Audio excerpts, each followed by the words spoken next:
যশোদা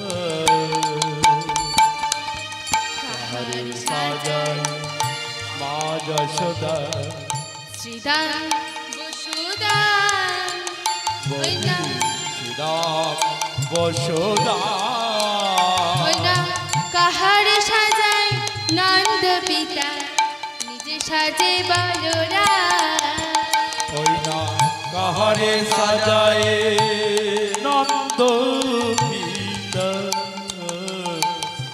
নিজে সাজে বলরাম আমার ভাই কানাইয়া আহা কোথায় গেল আমার ভাই কানাইয়া কোথায় গেল ভাই কানাইয়া কোথায় গেল আমার ভাই কানাইয়া কোথায় গেল যখন দাদা বালাই হেতায় এলো আমার ভাই কানাইয়া কোথায় গেল যখন দাদা বালাই হেতায় এলো ভাই কানাইয়া কোথায় গেল এবার কোনি বুঝে উদ্ধার হলো ভাই কানাইয়া কোথায় গেল এবার কোনি বুঝে উদ্ধার হলো কানাইয়া কোথায় গেল হরি হরি হরি বল ভাই জয় গৌর হরি হরি বল।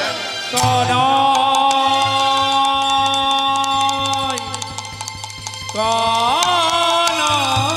কানাই কানাই কানাই কানাই বলে কুবের মাটিতে লুটিয়ে পড়লো কানাই একবার দেখাতে কানাই একবার দেখাতে একবার দেখাতে ভাই আমি তোকে নয়ন করে দর্শন করি কানাই আমি যখন এখানে এসেছি তুই কোথায় একবার দেখাতে কানাই একবার দেখাতে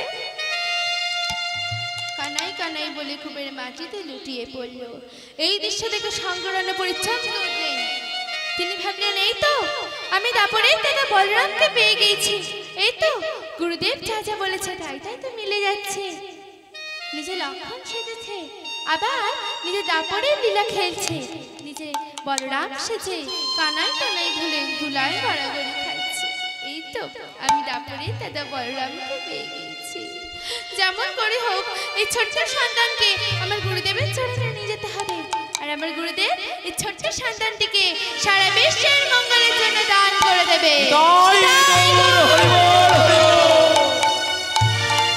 তাই কি করলেন শঙ্করানুপুরী একটি বালককে দেখে বললেন এই শোন ওই যে ছেলেটি কানাই কানাই বলে ধুলায় গড়াগড়ি খাচ্ছে ওর নাম কি রে ও তুমি ওর নাম জানো না ওর নাম কুবের গো কুবের ও ওর নাম বুঝি কুবের তা হ্যাঁ রে ওর পিতার নাম কি রে ওর পিতার নাম হারায় পণ্ডিত তা বেশ ওর বাড়ি কোথায় রে ওই যে তোর পণ্যকুটিটি দেখছি ওইটা শঙ্করানুপুরী কি করলেন ছলনার আশ্রয় নিয়ে ভিক্ষুক সাজলেন সেজে কোথায় চললেন না ওই কুবেরের বাড়ির উদ্দেশ্যে আর বদনে কি বলছে আমি দিন ভিখারি ভিখারি আমার নাইকো করি আমার নাইকো করি আমার আমার একটি পয়সা দাও। আমি দিন ভিখারি নাইকো করি আমার নাইকো করি আমার একটি পয়সা দাও আমি দিন ভিখারি দিন ভিখারি আমার নাইকো করি নাইকো করি আমার একটি পয়সা দাও। আমি দিন ভিখারি আমার নাইকো করি আমার একটি পয়সা দাও করে নয় প্রতীক্ষ হেরি নয়নে যায় অশ্রুবাড়ি তারে নয় ফিরাই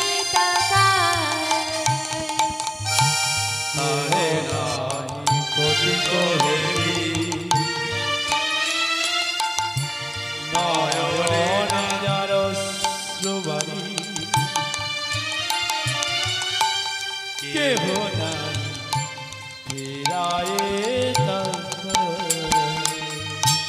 तारे ना অধিক হেরি নয়নে যায় অশ্রুবারি কেহ নয় ফিরায় তাকা আমি দিন ভিখারি আমার নয় করি আমায় একটি পয়সা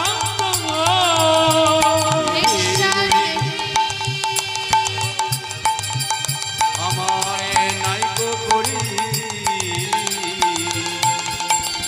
আমায় একটি পয়সা দাও ভিক্ষণ দেহি ভিক্ষণ দেহি ভিক্ষণ দেহি কে আছো আমায় ভিক্ষা দাও ভিক্ষা দাও কিরে মা ঘরে কেউ আছিস আমায় দুমুঠো খেতে দিবি কে মা ঘরে কেউ আছিস আমি তিন দিন কিছু খাইনি আমায় দুমুঠো খেতে দে না রে মা তখন হারায় পণ্ডিত গৃহের মধ্যে ছিলেন বললেন পদ্মা গৃহে কে অতিথি এসেছে দ্বার খুলে দাও স্বামীর আদেশ অনুসারে মা পদ্মাবতী আমার দ্বার খুলে দিলেন মারে মা আমার বড় খিদে পেয়েছে আমার দুমুঠো খেতে দিবি সন্ন্যাসী বাবার এই কথা শুনে মা পদ্মাবতী আমার কাছে আর বলছে বাবা আমি কেমন করে তোমাকে খেতে দেবো আমার স্বামী যে দুদিন মাথা করে করতে পারিনি ঘরে যা অন্ন ছিল তা আমার সন্তানের জন্য রন্ধন করে রেখেছি সে হয়তো এক্ষুনি এসে বলবে মা আমি বড় ক্ষুধার্ত আমায় কিছু খেতে দাও ও যে সন্তান বাইরে আছে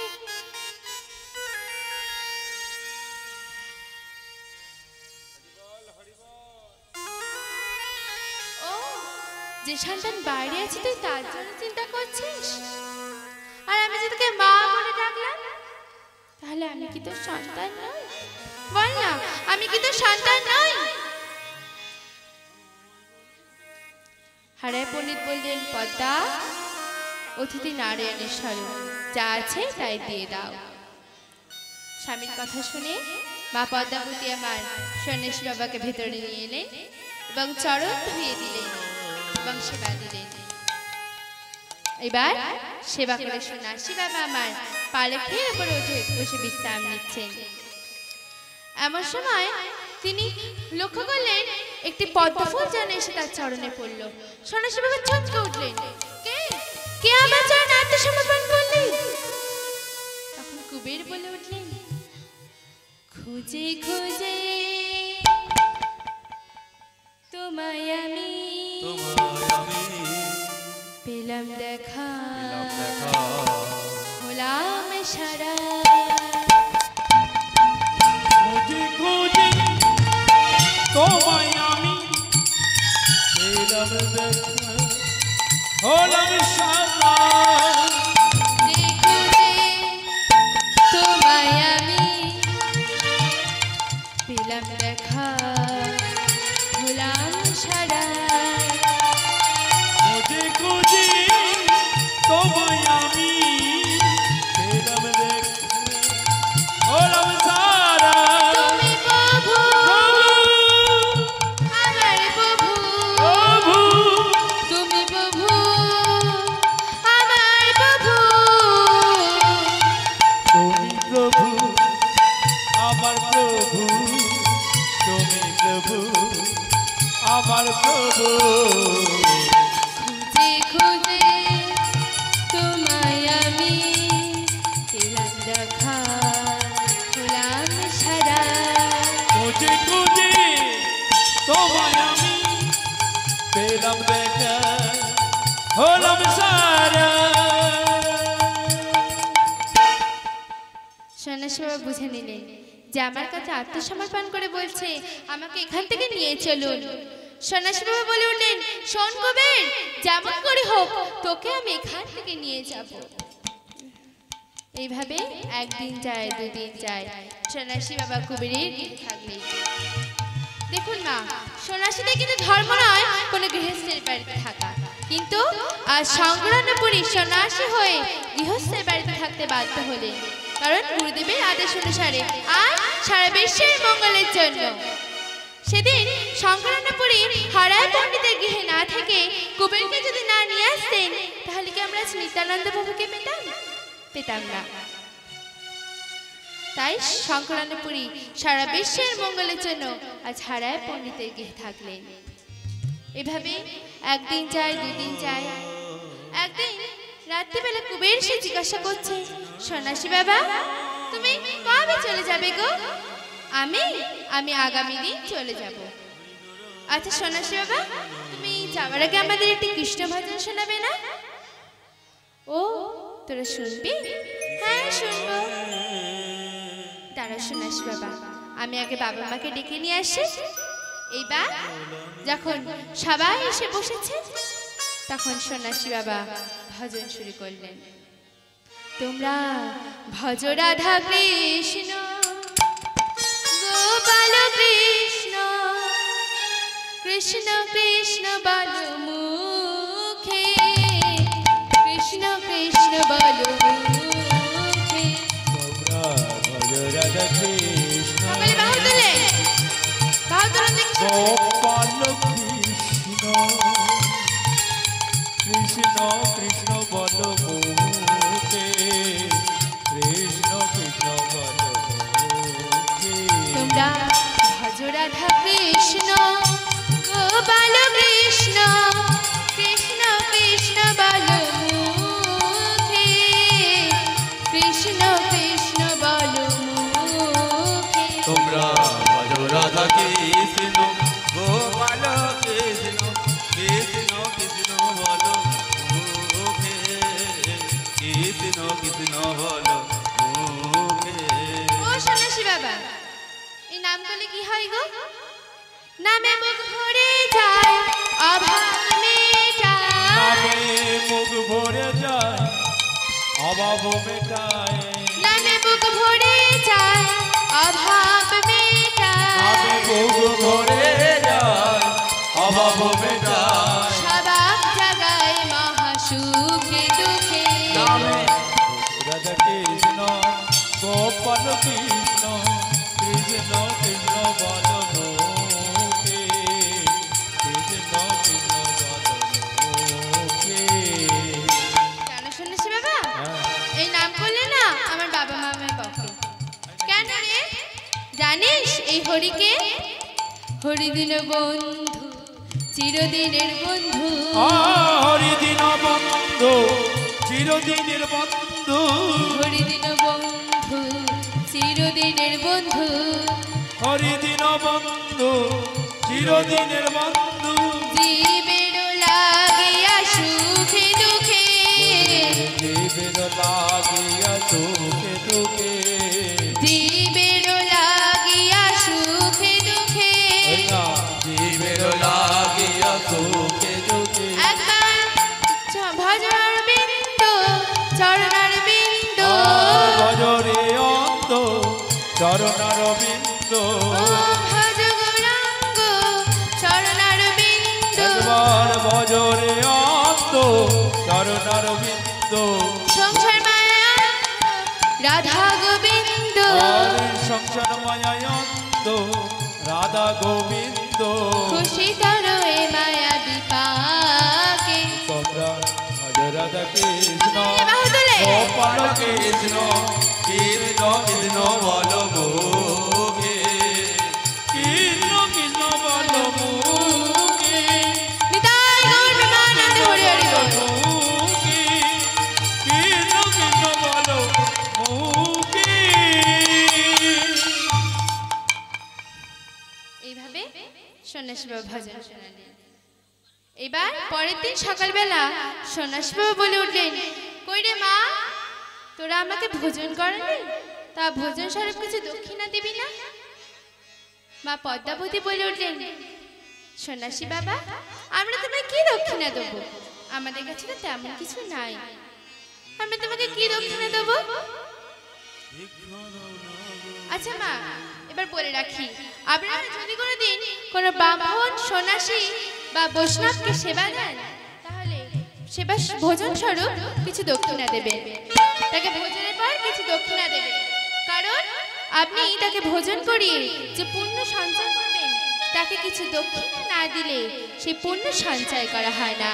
তাই আপনারা যদি কোনোদিন কোনো ব্রাহ্মণ, বৈষ্ণব বা সন্ন্যাসীকে ভোজন করান, তাহলে ভোজন স্বরূপ কিছু দক্ষিণা দেবেন। নিতাই গৌর হরি বল, হরি বল। তাই সন্ন্যাসী ভাই বললেন, তোরা আমায় ভোজন করালি, ভোজন স্বরূপ কিছু দক্ষিণা দিবি না? মা পদ্মাবতী বললেন, সন্ন্যাসী বাবা, আমাদের কাছে তো তেমন কিছু নেই, আমরা তোমাকে কি দক্ষিণা দেবো? আছে আছে, তোদের কাছে একটা অমূল্য রত্ন রয়েছে, যেটাকে তারা লুকিয়ে রেখেছিস, সেটা আমাকে দিয়ে দে। আমি সেই রত্নটিকে আমার গুরুদেবের চরণে দেবো, আর আমার গুরুদেব সেই রত্নটিকে সারা বিশ্বের মঙ্গলের জন্য দান করে দেবে। নিতাই গৌর হরি বল। তখন মা পদ্মাবতী বলছে, সন্ন্যাসী বাবা, সত্যি যদি তেমন কোনো রত্ন থাকে, তাহলে তো আপনাকে আমরা নিশ্চয়ই দিয়ে দিতাম। আচ্ছা, আমি যদি তার সন্ধান করে দিই, তাহলে দিবি? হ্যাঁ, দিয়ে দেবো। না না, ওভাবে নয়, আগে তোদের একমাত্র সন্তান কুবেরের মাথায় হাত রেখে প্রতিজ্ঞা কর। এবার হাড়ে পণ্ডিত ও মা পদ্মাবতী তাদের একমাত্র সন্তান কুবেরের মাথায় হাত রেখে প্রতিজ্ঞা করলেন, সন্ন্যাসী বাবা, আমাদের একমাত্র সন্তান কুবেরের মাথায় হাত রেখে প্রতিজ্ঞা করছি, আমাদের কাছে তেমন যদি কোনো রত্ন থাকে, তাহলে সেটাকে আমরা দান করে দেব, দান করে দেব, দান। বললেন সন্ন্যাসী বাবা, কোথায় সেই রত্নটি? তবে শোন, ভোজন দক্ষিণা স্বরূপ তোদের একমাত্র সন্তানকে দান করে দে। বলো না, বলো না, বলো না, সন্ন্যাসী বাবা, তুমি এমন কথা বলো না, বলো না, বলো